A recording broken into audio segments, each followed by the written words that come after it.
For today's video mga kuys, ituturo ko naman sa inyo kung saan sinasalin ang coolant kay click 125 or 150.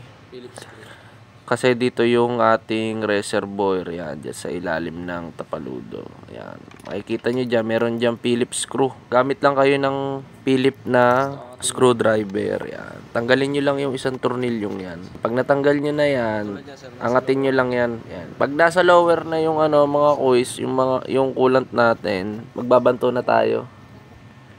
Kalimitan yan around 6 to 7,000. Yan. Malimit ako nagbabanto niyan sa mga Honda Click, yan, mga ganyan. Saka PCX. So yan, yun yung gamit nating coolant.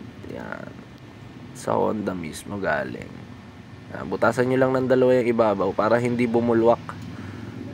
Ganyan yung technique ko pagka nagsasali ng coolant. Yan.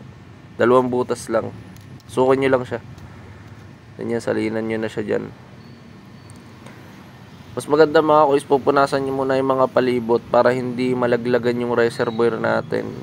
Kasi yan, mga tulad nyan, madumi yung ilalim. Mas maganda punasan natin yan. Yan, pag nasa upper na yung level ng coolant, okay na yan mga sir.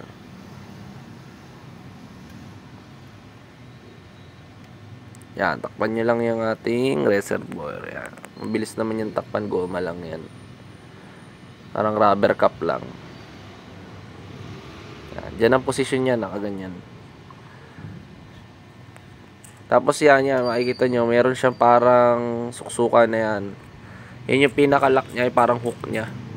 Itatama nyo lang yan dyan, mabilis naman ikabit din yan. Pag naitama nyo na yan, yan, okay na yan. Isunod nyo na yung Phillips screw yan. Kabit nyo lang uli yan.